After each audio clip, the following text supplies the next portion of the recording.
ఇంకుడు గుంతల నిర్మాణం, సాంకేతికంగా ఇంజెక్షన్ బోర్వెల్స్ ఉన్న బోరు బావులను మధ్యలో కట్ చేయడం వల్ల సాధ్యమైనంత వరకు వర్షపు నీటిని భూమిలోకి ఇంకించవచ్చు. ఇందుకోసం ఈ ఏడాది పర్యావరణ అటవీ మంత్రిత్వ శాఖ ముఖ్య కార్యదర్శి వాణిప్రసాద్ ప్రత్యేక కార్యాచరణ సిద్ధం చేశారు.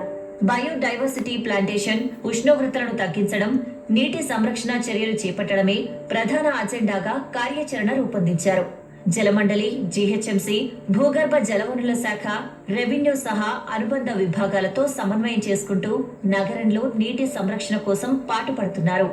ఎక్కడెక్కడైతే మనము ట్యాంకర్ సప్లై చేస్తున్నాము ఆ ప్రెమిసెస్ లో కంపల్సరీగా మన ఎన్జిఓస్ ను పెట్టి ఇన్స్పెక్ట్ చేయించి rain water harvest structure must గా కట్టించాలి. లేకపోతే ఉంటే దాన్ని రిపేర్ చేయించాలి. నెక్స్ట్ 10 days లోపల వాళ్ళ రెయిన్ వాటర్ హార్వెస్ట్ స్ట్రక్చర్ ఉందా లేదా, ఉంటే అది పనిచేస్తుందా, దాన్ని రిపేర్ చేయించడము. లేకపోతే ఒక రెయిన్ వాటర్ హార్వెస్ట్ స్ట్రక్చర్ కట్టించేదానికి వాళ్ళ చేత మనం తప్పనిసరిగా ఒక